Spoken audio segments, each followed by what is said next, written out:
Sign in. We're going to ask you to take a seat in the chapel. Services are about to begin.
services.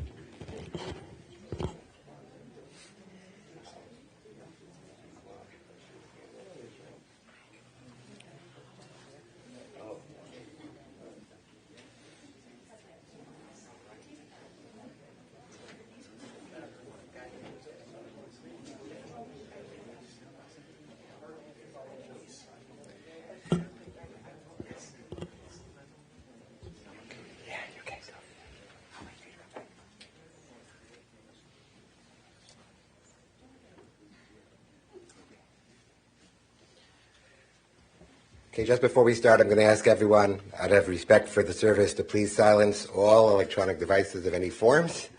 Yes, everyone reach down and do that accordingly. My name is Rabbi Benjamin Blau. I have the privilege of serving as the Rabbi of Greenwald Synagogue, a synagogue built by survivors. And in that sense, it's very fitting, of course, that I have the occasion to officiate at the funeral of one of our last people from the last generation, loving father, grandfather, brother, uncle, Harry Greenwald, Chaim ben Yitzchak. May the Neshama have an aliyah, may his soul be elevated. It's really a difficult task if you mourn the loss of survivors, because it's really a loss to a link to another generation. And we have very few of them left. And each one of them is so precious in that regard, because it reminds us where we come from, and particularly now, when we deal with times where our enemies are trying to obliterate us once again, remembering those who survived and rebuilt their lives and were able to do so should give us a certain source of strength and comfort, even during these difficult times. And the family has asked me just to note, when we finish the service today at the cemetery, we're going to say a special prayer on behalf of those in Israel who, of course, need everything that we can give them, our prayers, our love, our hope, and our concern. Harry was born in Babiv in 1930, and I have to say, when I was talking with the family, there's a personal affiliation. My family is also from similar places. My great-grandfather was a Babiv Chassid. Little-known things about Rabbi Blau. Yes, he was a Babiv Chassid. You look at me, and that doesn't look like that happened, but those are my roots, and I could even speak a very fine Hasidic Yiddish to prove it. He was born in Babiv, and he was only 9 when the war started.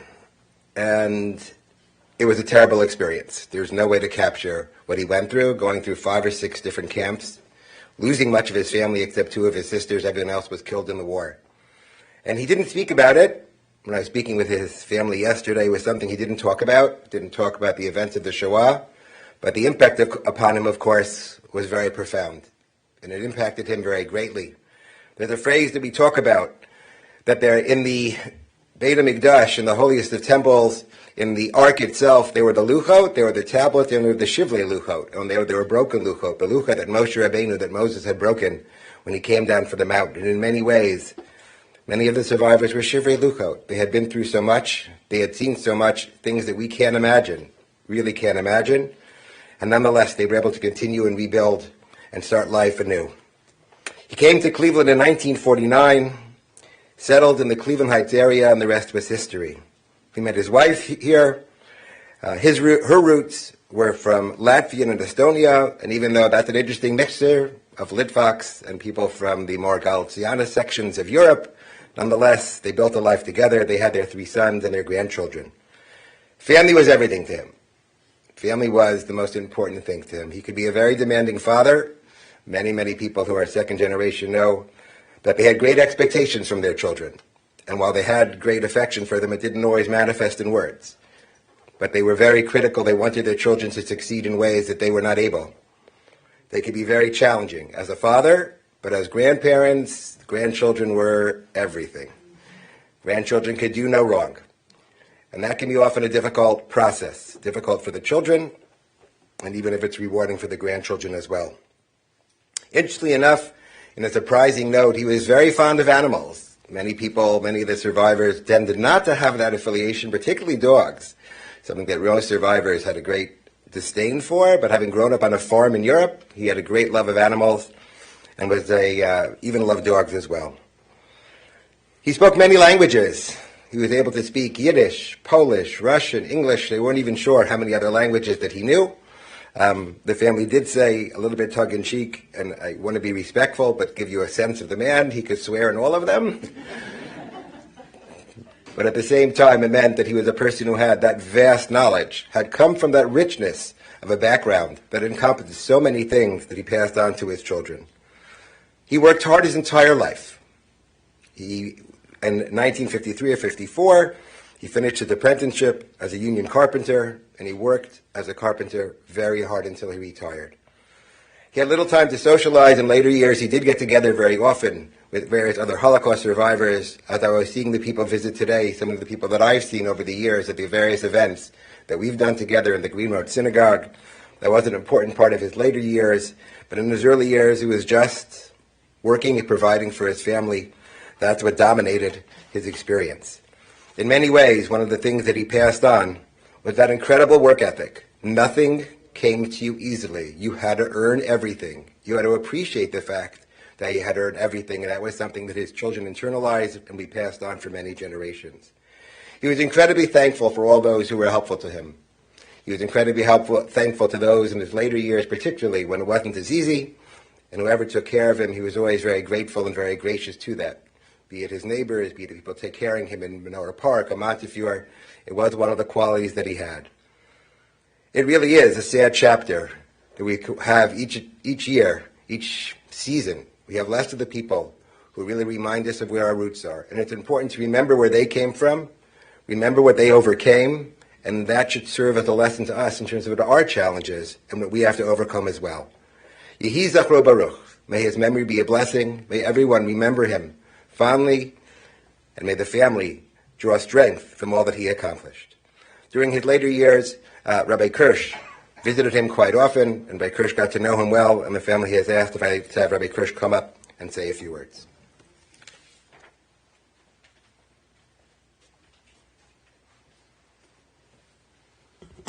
Thank you, Rabbi Blau. It's hard to separate tears. You know, they say about Reb Chatzkel Levenstein, he lost a grandson, and then around that time he was asked to speak at a funeral. And he said he couldn't do it. He said, my tears are going to be for my grandson, but how can I eulogize the one who passed away? But how can we separate tears here today, having undergone such overwhelming tragedy in these last days? And how appropriate that we come together, the Parsha of Noach, and the world is being, so to speak, most of humanity perishing in the flood. And Noach, probably the world's most well-known carpenter, right? God says to Noah to build a teva, to build an ark, to help humanity continue in a proper way. And so too, our beloved Harry, we say Chaim, but I think Elia there was a name Alter too. Was there talk about that? Chaim Binyamin Alter. Chaim Binyamin Alter ben Yitzchak Zichron Livracha. And his sister explained to us that he was given the name Alter when he got sick, I think in Siberia. He took ill, and he already had the name Chaim, which is a blessing for longevity, but the family wanted to add a name for longevity again because he took ill in Siberia, and they gave him the name Alter, which is also sagely one, aged one. He was always so uplifting to be around. He carried a sacredness for his childhood, for his youth, a great love for the lofty and holy things he saw. Back in Bobov, he would tell me about the Bobov Rebbe.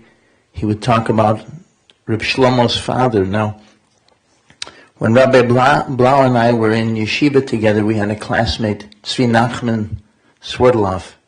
And one day Tzvi Nachman says to me, you know, you live in Borough Park, you've been to the Bobov Rebbe a couple of times, you need to go more often.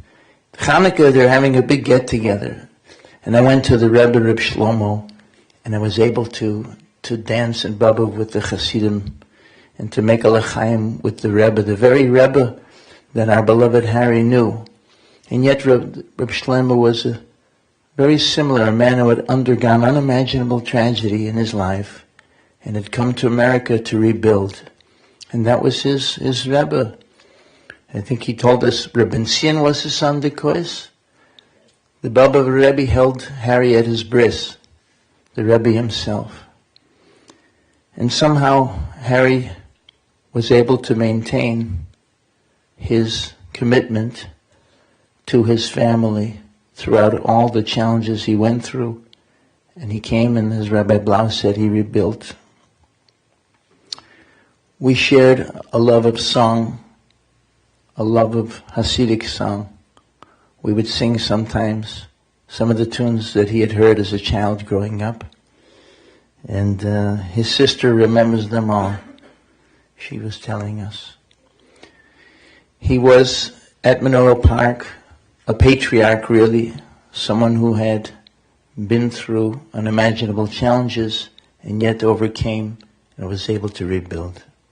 It was a privilege for us all to have known him and to be able to interact with him. Yizichro Baruch, like Rabbi Blau says, may his memory be a blessing. I want to offer condolences to the family from Menorah Park, but also to thank the family for allowing us the privilege of having Harry amongst us, to be able to interact with him and to learn so much from him. Thank you.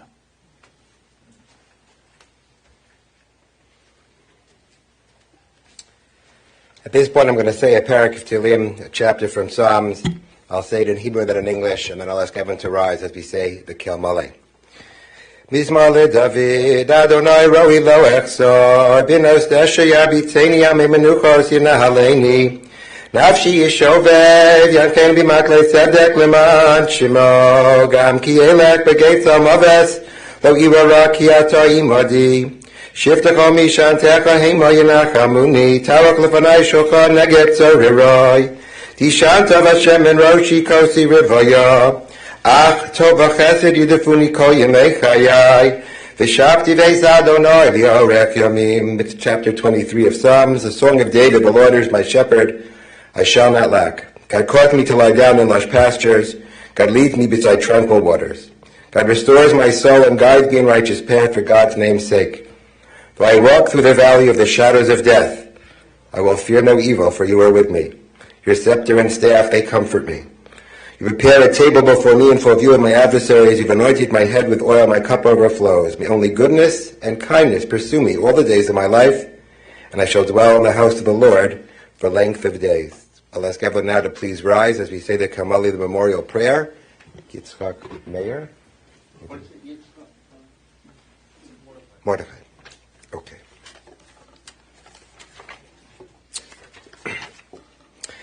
El Malei Rachamim Shochein Bamromim Hamsei Menuchana Kana Kanfei Ashkina B'malot Kedoshim B'Torem Kizora Kiyam Azirim Es Nishmas Chai Binyamin Alter Ben Yitzchak Mordechai Shalach Li Olama Bavur Shanachnu Mispalim Baraskar Es Nishmaso B'Gan Eden Tei Menuchaso Lochein Balei Rachamim Yastirei b'seitzak nafav li olamim, yitzroi b'torah chayim es nishmaso, Adonai hu nachal aso, v'yinu b'shlom mishkavo, v'nomar amen. You may be seated. This concludes this part of our service. The final resting place will be at Zion Memorial. Again, everyone who has already made the arrangements should follow us accordingly. The family asked, anyone who wants to contribute to the Jewish Family Service Association are welcome to do so. Again, I thank you all for coming and paying tribute.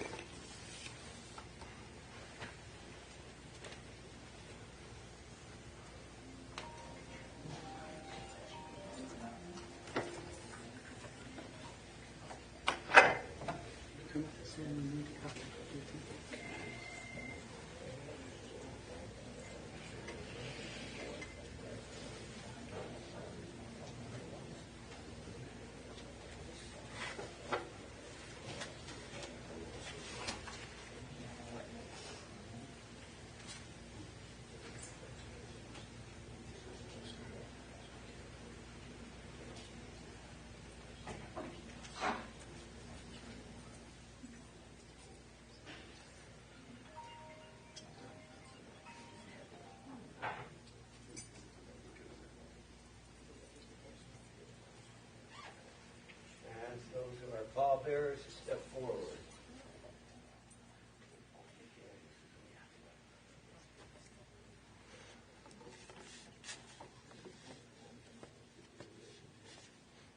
Yeah. Oh, 100%.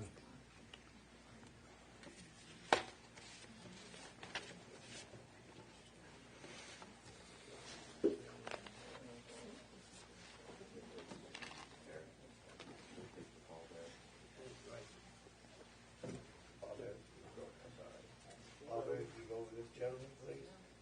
Andy?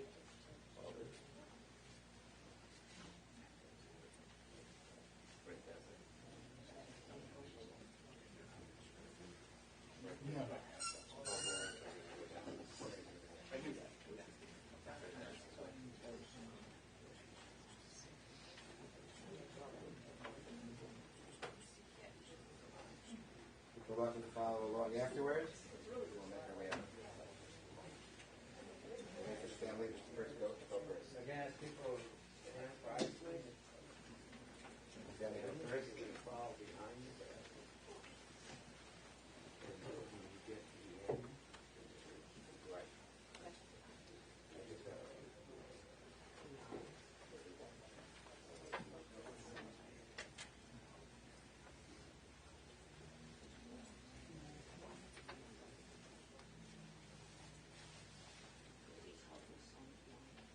the interment will be at the Zion Memorial Park.